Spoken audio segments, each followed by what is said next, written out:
Hey there, Sharon Horne-Ellstrom here. Welcome to day 138 of our Be a Better You annual challenge. This month, we're talking about financial health and well-being all month long.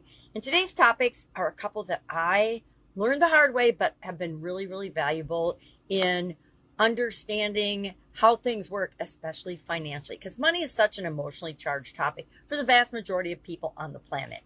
So today, we're going to talk about two concepts with respect to money, because money is such a huge component in our financial health and well-being. And then tomorrow we're going to talk about money mindset, give you a little heads up for what's coming tomorrow. A couple of concepts I want to talk about today are: number one, money is energy. And number two, money is an exchange of value. So if we think of money, people have all kinds of emotional baggage and things tied to money. And a good exercise to do today, if you've never done this, or if you haven't done it in a long time, is to just write down money is blank, and then write down whatever pops into your head as quickly as you possibly can. And that will tell you what your thoughts and beliefs and feelings are about money and your right now. And you can look at that list and you can say, oh, well, that's not serving me. If I think money is a struggle, money's hard to get, money is scarce, guess what? I'm going to struggle to get it, because the energy and the vibration that I'm putting out into the universe is that it's hard to get. So it's going to be hard for me. There's lack and scarcity in the world, and there is lack and scarcity in the world, but you don't have to choose to have lack and scarcity in your world, in your financial future, in your financial present. So what does it mean to say money is energy? Just like anything else. And I like to compare money to something that we can't see really, but we feel it. And that's electricity. We know, I've got lights all around me right now, and so I know electricity is flowing. I feel it flowing, but I don't really understand the source of it or where it's coming from. You could say, oh, well, it's plugged into the wall, it's hooked up to your house. But electricity is one of those fascinating things that people do not really understand, even scientists, what and how it's created, right? And where it came from, etc. It's one of those gifts of the universe. I think of it that way, as a gift of the universe. And everything is energy, right? You could do, now with science, you can study all kinds of things, but actually everything on the planet, everything that exists is energy, including us, including our emotions, our thoughts, our feelings, our beliefs. Those are all energy vibrating at a certain level. And what we put out is what we get back. That's the way our universe works. It's a universal law. What we put into something is what we get back. I always told my kids this. What you put into school is what you're going to get out of it. What you put into your education, what you put into your job, what you put into your relationships is what you're going to get out of it. If you just half-heartedly put effort forward toward anything, you're only going to get half-hearted results. And this applies to our finances and our money as well. The energy and the intention behind what we're doing always catches up with us. I think we're seeing that in the world right now. It's been a lot of corruption, a lot of greed, a lot of fraud, theft, abuse, treason, and craziness in our country, which is actually embarrassing for me to say as an American, that we've allowed this to go on for so long. But it was very nefarious, very evil, and very intentional to keep the vast majority of us Americans in the dark about it. And that energy has permeated the world and permeated the universe in a negative way, an evil way. And I feel finally, for the first time in decades, majority of my life, hope for the future of humanity and the planet. And it doesn't have anything to do with politics. It has to do with people are waking up and understanding that what you put out into the world is what you're going to get back. And it might not be immediately, but it always goes full circle.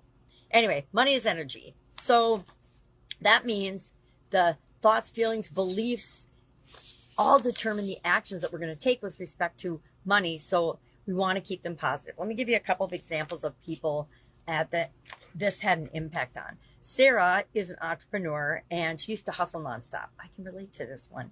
And she felt drained. Her income plateaued.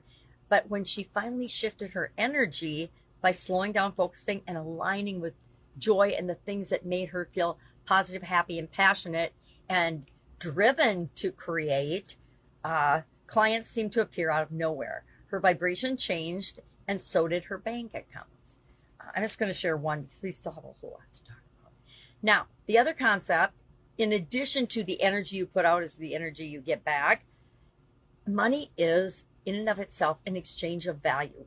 We give people money for the thing that we want in exchange for the thing that we want, and we assign the value to that. We're willing to pay a certain amount for the certain feelings and emotions and vibrations that we get from products and services that we pay our money for, right? It's an exchange of value. So the cost of something, and what we need to shift often in our lives and our business, is the products and services, our knowledge and wisdom has value. And when we offer that to other people and we give first that to other people, they see that and they give us money in exchange for that. You know, it's why we go to college and get an education, or why we study and learn and grow, so that we have more skills and abilities to help people solve problems and create what they want in their lives. And the better we do that, the more people are willing to pay us for that.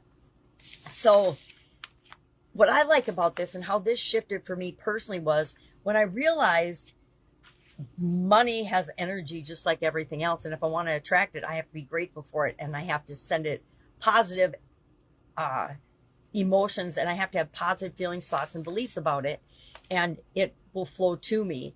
If I am thinking negative things, if I am putting out negative energy, because all negative emotions and thoughts and beliefs are negative energy, then I'm resisting money and it's not flowing to me. It's not coming to me.